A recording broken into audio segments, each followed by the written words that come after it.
আমার মুসলমান বন্ধুগণ, গভীর মনোযোগ। আল্লাহ রসুল সাল্লাল্লাহু আলাইহি ওয়াসাল্লাম ঘর থেকে বের হলেন, মদিনার বাজারের দিকে ছুটলেন। বাজারে পৌঁছে গেলেন। বাজারে গিয়ে দেখেন,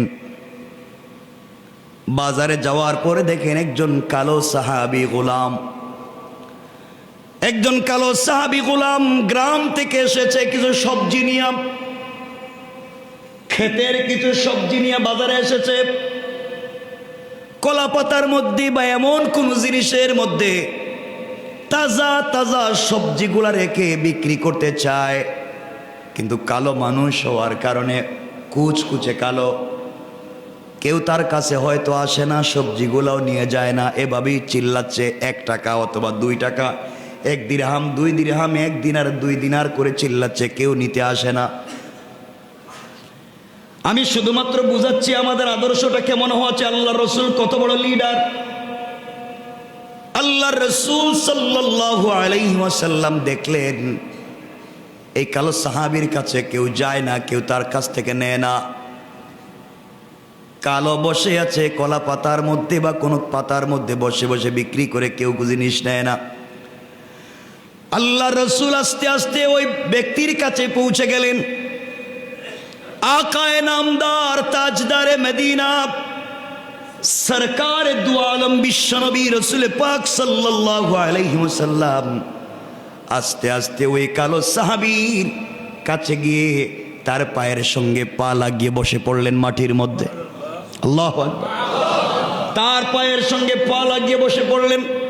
হাতটা ওই কালো গোলাম, কালো কৃতদাস সাহাবীর বগলের ভিতর দিকে ঢুকাই আল্লাহ রসুল পিছন দিক থেকে 2টা হাত দিয়ে তাকে জড়িয়ে ধরলেন। জড়িয়ে ধরে বলছেন, ও মদিনার বাজারের মানুষেরা শোনো, আমার এক বন্ধু গ্রাম থেকে এসেছে, আমি শহরের বন্ধু, আমার গ্রামের বন্ধু। আল্লাহু আকবার বলেন। অথচ আল্লাহ রসুলকে সে হয়তো কোনোদিন সরাসরি সামনাসামনি এভাবে ধরতে পারে নাই। আল্লাহ রসুল সাল্লাল্লাহু আলাইহি ওয়াসাল্লাম কোনোদিন হয়তো তাকে এভাবে ধরেন নাই। দেখেন আমার রসুলের আদর্শ কেমন। জড়াইয়া ধরলেন আর বলেন, ও মদিনার মানুষেরা, আমার এক বন্ধু গ্রাম থেকে এসেছে, কিছু তাজা সবজি নিয়ে এসেছে, শহরের বন্ধুর বাজারে এসেছে। আমিও বন্ধুর পাশে বসে গেলাম, কার কি লাগবে নিয়ে যাও। আল্লাহর রসুল যখন এই কথা বলে বসে পড়লেন, যেই বেচারার সারা দিন চলে গেল কেউ নেয় না, আল্লাহর রসুল বসে যাওয়ার কারণে একজন সাধারণ কৃতদাসকে জড়িয়ে ধরে নিজের বন্ধু বলে পরিচয় দেওয়ার কারণে 1 মুহূর্তের ভিতরে ডাবল দামে তার সবজিগুলো বিক্রি হয়ে যায়। চিন্তা করেন রসুলের আদর্শ কেমন ছিল, কি আদর্শ নিয়ে তিনি তাকে জড়িয়ে ধরলেন, কি আদর্শ নিয়ে মানুষের সঙ্গে মেলামেশা করতেন। সাহাবী চোখের পানি ছেড়ে দিলেন আর বললেন, ইয়া রাসূলুল্লাহ, আপনি আমাকে আজকে যে সম্মানিত করলেন বন্ধু বলে, আসলে কি আমি আপনার বন্ধু? আমি জানতে চাই। আল্লাহ রসুল বলছেন, তুমি কালো হতে পারো, তোমার পরনের জামা ময়লা হতে পারে, তোমাকে দেখতেও সুন্দর লাগতে পারে, কিন্তু তোমার দিলের ভিতরে আল্লাহর মোহাব্বত, আমি রসুলের ভালোবাসায় ভরা। এই জন্যে আমি সাক্ষ্য দিলাম, তুমি যদি এই ভালোবাসা নিয়ে মরে যাও, আমার হাত ধরে জান্নাতুল ফিরদাউসে চলে যাবে। সাহাবী ডাক দিয়া বলছেন, ইয়া রাসূলুল্লাহ, আপনি আমাকে আরেকটু জড়াইয়া ধরেন, যতদিন বেঁচে থাকবো আপনার এই জড়িয়ে দেওয়ার মহব্বত আর ভালোবাসা দিলে থাকবে। ইয়া রাসূলুল্লাহ, আজ আপনি আমাকে যত সম্মানিত করলেন, আল্লাহ তাআলা আপনাকে আসমান জমিনে দুনিয়া আখিরাতে সম্মানিত করুক। আল্লাহ রসুল সাল্লাল্লাহু আলাইহি ওয়াসাল্লাম বললেন, আমি যে তোমাকে আগে চিনতে পারলাম না, আগে পরিচয় দিতে পারলাম না, বাজারে যদি আগে এসে দেখতাম তোমার কষ্ট কম হইতো। এই জন্য কিয়ামতের দিন আল্লাহর আদালতে আমার বিরুদ্ধে তুমি কোনো নালিশ করবে না। আল্লাহু আকবার। চিন্তা করেন তোমার আমার রাসূলের চরিত্রটা কেমন ছিল, আমি এতটুকুনি বুঝাইতে চাই। কতটুকুন মনে রাখবেন আল্লাহর রসুল কেমন ছিলেন, আমি আরো সামনে দিয়ে কথাগুলো নিয়ে আসতেছি। এই জন্য আমার মুসলমান বন্ধুগণ যে কথা বলতে চাই, আল্লাহর রসুল সাল্লাল্লাহু আলাইহি ওয়াসাল্লাম কই সাহাবী বলছেন, ইয়া রাসূলুল্লাহ, শুধুমাত্র আমার সবজি বিক্রি হওয়ার জন্য হয়তো আপনি পলিসি করে আমার সবজিগুলা বিক্রি করাইয়া দিলেন গরিব মনে করে। সত্যি যদি আমার বন্ধু, আপনি যদি আমার বন্ধু হন, আমি যদি আপনার বন্ধু হই, তাহলে আমার হাতটা ধরেন তো। আপনার বড় বড় সাহাবী আবু বকর, ওমর, উসমান, আলী আছে, এদের সামনে আমাকে নিয়ে বলেন তো এই যে আমার বন্ধু। আল্লাহু আকবার। এদের সামনে কি বলবেন কেন? আপনার বন্ধু তো আবু বকর, আপনার বন্ধু আমার, এদের সামনে কি আমাকে বন্ধু বলবেন? আল্লাহর রাসূল সাল্লাল্লাহু আলাইহি ওয়াসাল্লাম কথাটা শুনলেন, তার কপালে চুম্বন করলেন, জড়িয়ে ধরলেন, হাত বগল তলায় নিয়া আমরা যেভাবে বন্ধুর হাত এদিকে ধরে ধরে এভাবে হাঁটি হেঁটে হেঁটে যাই, আল্লাহর রাসূল এই কালো কুচকুচে এই গোলাম কৃতদাসের হাতটা বগল তলায় ধরলেন, আর বাজারের এই মাথা থেকে এই মাথা পর্যন্ত যেতে লাগলেন, আর বললেন, শোনো মদিনার মানুষেরা, তোমরা দেখে যাও, আমার গ্রাম থেকে আমার বন্ধু এসেছে। এই যে আমার বন্ধু মদিনার বাজারে সবজি বিক্রি করতে আসে, আগামীতেও যদি আসে বন্ধুর চেহারা দেখে রাখো। আমার বন্ধু মনে করে তোমরা তার কাছ থেকে সবজি কিনে নিবা। আল্লাহ রসুল কথাগুলো বলে চলে গেলেন। পুরা বাজারের মানুষ এই কুচকুচে কালো কৃতদাসকে জড়িয়ে ধরছে, তার কপালে চুম্বন করে তাকে বুকের সঙ্গে জড়ায়। ও তো আশ্চর্য হয়ে গেছে, ব্যাপার কি, আমি যে গোলাম, আমার কোনো সম্মান নাই, তোমরা আমাকে জড়িয়ে ধরো কেন, আমাকে এত ভালোবাসো কেন? মানুষেরা ডাক দিয়ে বলতে লাগলেন, বড় বড় সাহাবীরা বলতে লাগলেন, ভাইরে, আমরা রসুলের সঙ্গে থাকি, রসুল এইভাবে কোনোদিন ডাইকা ডাইকা পাবলিক রে বলে নাই এই যে আমার বন্ধু। আল্লাহর রসুল তোমাকে এত বড় পরিচয় দুনিয়ায় দিয়েছে, বন্ধু বলে পরিচয় দিয়েছে, কিয়ামতের দিনে তুমিও আমাদের কাউকে ভুলে যাইও না। আল্লাহু আকবার। তুমি আল্লাহর রসুলের বন্ধু, এটা স্বীকৃত, আল্লাহ রসুল নিজে ঘোষণা করছেন। এর চাইতে বড় বরকত হতে পারে না। তুমি আমাদের জন্য দোয়া করো। যুবকটা সেজদায় পড়ে গেল, চোখের পানি ছেড়ে বলছে, আল্লাহ, এমন একজনকে আখিরি জামানার পয়গম্বর বানাইছো, এমন একজন আজ আমাকে বন্ধু বলে পরিচয় দিয়েছেন। আল্লাহ, আমার জীবনে আর কিছু চাই না, তোমার কাছে খেয়ে না খেয়ে জীবন কাটাইয়া দিতে পারি, কিন্তু আল্লাহর রসুল যেই মোহাব্বতের কথা বললেন, ওই মোহাব্বত নিয়ে যেন আমি কবরে যেতে পারি। কোন সুবহানাল্লাহ।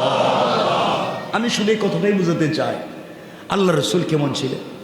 আমাকে বলেন তো, রসুল যদি সাধারণ মানুষকে বন্ধু বলে পরিচয় দিয়ে বুকে জড়িয়ে ধরতে পারেন, কি ঘামের দুর্গন্ধ, গ্রাম থেকে এসেছে, ময়লায় ভরা, রাস্তায় মাটিতে বসে কলা পাতায় সবজি বিক্রি করে, এর মধ্যে কালো গোলাম তো কৃতদাস, তাকে বন্ধু বলে পরিচয় দিচ্ছেন। আর আজকে এই সোসাইটি, এই ঢাকা সোসাইটি, অনেক সন্তানেরা পড়ালেখা করে এসপিডিসি হয়, শিক্ষিত হয়, কিন্তু বড় চেয়ারে বসার পরে তার কৃষক বাবাকে পরিচয় দিতে চায় না। ঠিক কিনা বলেন? আফসোস, এই জায়গায় তার নিজের বাবাকে পরিচয় দিতে চায় না, গরিব মাকে পরিচয় দিতে চায় না। বাবা গ্রাম থেকে কষ্ট করে সন্তানের অফিসের সামনে রাত দিন দাঁড়িয়ে সন্তান দেখতেছে সিসিটিভিতে তার বাপ, কিন্তু পরিচয় দিতে চায় না, কারণ বাপ লুঙ্গি পরে আসছে, আমার চেয়ারে কেমনে বসবে? তুমি গোলাম, বাপ বাপই হয়। আল্লাহর পরে এই পৃথিবীতে যার মর্যাদা, সে মার বাপ। আল্লাহর পরে যদি কাউকে ইহসান করতে হয়, মার বাপ। আল্লাহর পরে যদি কারো শুকরিয়া আদায় করতে হয়, মার বাপ। আমি বলছি, কোরআনে আল্লাহ বলছেন, ওয়াবিল ওয়ালিদাইনি ইহসানা, আমাকে রব মানলে ইহসান করতে হবে মা বাপের। আমার যদি শুকরিয়া আদায় করো, শুকরিয়া আদায় করতে হবে মা বাপের। আনিশকুরলি ওয়ালি ওয়ালিদাইয়া, আমার শুকরিয়া আদায় করলে করো মা বাপের। কিন্তু আফসোস হয়, এই সোসাইটির অনেক সন্তানেরা তাদের শ্বশুরকে, তাদের শাশুড়িকে যেই সম্মান করে, যে গিফট দেয়, তার 100 বার 1 ভাগ নিজের মা বাপকে সম্মান করে না। কত নিচে নেমে গেছি আমরা। কিসের তোমার সালাত, কিসের তোমার জান্নাত? কি হয়ে গেলাম আমরা?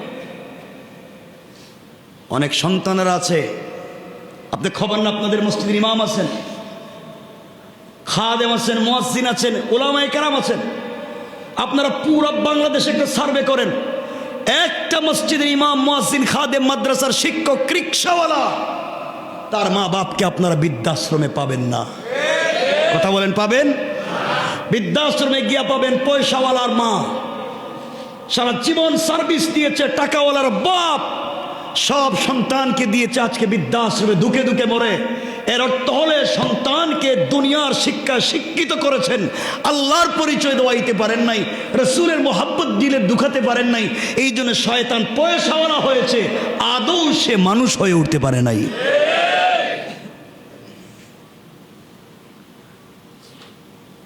কত সন্তান দেখবেন এই বৃদ্ধাশ্রমে কাজ করে, জিজ্ঞাসা করবেন বাপ তুই আমরা একবার গেলাম ইন্টারভিউর জন্য, একটা ছেলে প্রতিবন্ধী, সে বৃদ্ধাশ্রমে কাজ করে। তো জিজ্ঞেস করলাম তুমি কাজ করো কেন? তুমি তো প্রতিবন্ধী। খামার ঘরে আমার মা আছেন অসুস্থ, আমার চাইতে অসুস্থ, ওই মাকে খাওয়ানোর জন্য আমি এখানে আসছি। চিন্তা করলেন, প্রতিবন্ধী ছেলে বৃদ্ধাশ্রমে কাজ করে মাকে ভালো রাখবার জন্য, আর শিক্ষিত ছেলে কোটি টাকার মালিক হইয়া সে ভালো বিছানায় থাইকা মা বাপরে বৃদ্ধাশ্রমে পাঠায়। আল্লাহ এদের উপরে লানত করুক, পড়েন আমিন।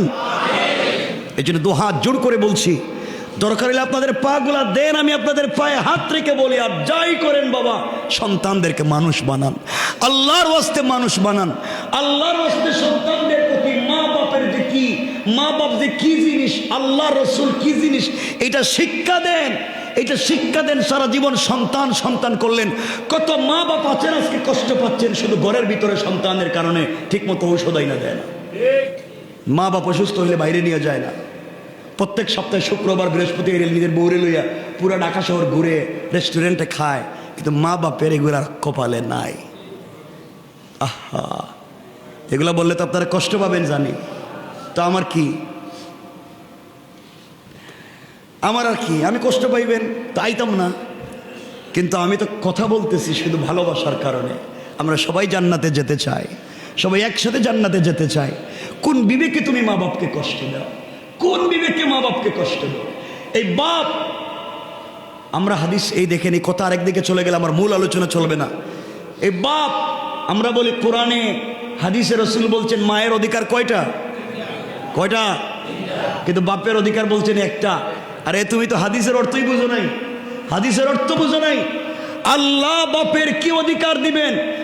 মা পেটে রাখছেন সন্তানকে 10 মাস 10 দিন, আর এই সন্তানকে পুরা মৃত্যু পর্যন্ত বাপ পিঠে রেখে রেখে বড় করেছে, ঠিক না বলে?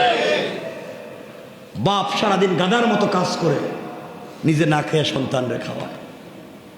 পুরা পরিবার, একজন পুরুষ মানুষ সারাদিন গাধার মতো কাজ করে, পকেটে পয়সা, নিজে খায় না, কারণ তার এক চোখে কেরিয়ার, আরেক চোখে পরিবার, 3 নম্বর কোনো চোখ নাই যে নিজের দিকে তাকায়া দেখবে যে আমি ঠিক আছে কিনা।